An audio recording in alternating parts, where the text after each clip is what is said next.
இளைஞனைக் காப்பாற்றிய நண்டு. ஓர் இளைஞன் தன் ஆசிரியனின் வேலையாக ஒருமுறை வெளியூர் செல்ல நேர்ந்தது.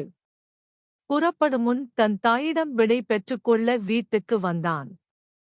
வெளியூர் போவதென்றால் ஒரு துணையோடு போ என்று தாய் கூறினாள்.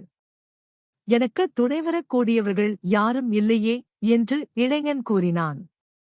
அதைக் கேட்ட தாய், ஒரு நண்டைப் பிடித்து ஒரு கலயத்துக்குள் போட்டு இதைத் துணையாகக் கொண்டு போ என்று சொல்லிக் கொடுத்தாள். அவனும் அதை வாங்கிக் கொண்டு போனான். போகும் வழியில் அவன் களைத்துப் போனதால் இளைப்பாறுவதற்காக ஒரு மரத்தடியில் தங்கினான். நண்டிருந்த கலயத்தை பக்கத்தில் வைத்துவிட்டு அவன் தூங்கினான். அப்போது அந்தப் பக்கமாக ஒரு நல்ல பாம்பு வந்தது. அது அவனைத் தீண்டுவதற்காக நெருங்கியது. அப்போது ஊர்ந்து ஊர்ந்து கலயத்துக்கு வெளியே வந்த நண்டு நல்ல பாம்பைக் கண்டுவிட்டது. உடனே அது பாம்பை நெருங்கி வந்து தன் கால் கொடுக்கால் இடுக்கி அந்தப் பாம்பைக் கொன்றுவிட்டது.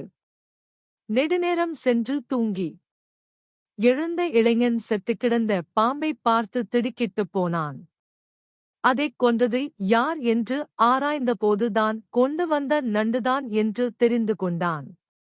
தாய் சொல்லைத் தட்டாமல் என் தலைமேற் கொண்டு நடந்ததால் அல்லவா நான் உயிர் பிழைத்தேன் என்று தன் அன்புக்குரிய தாயை நன்றியோடு நினைத்துக் கொண்டான். முற்றும்.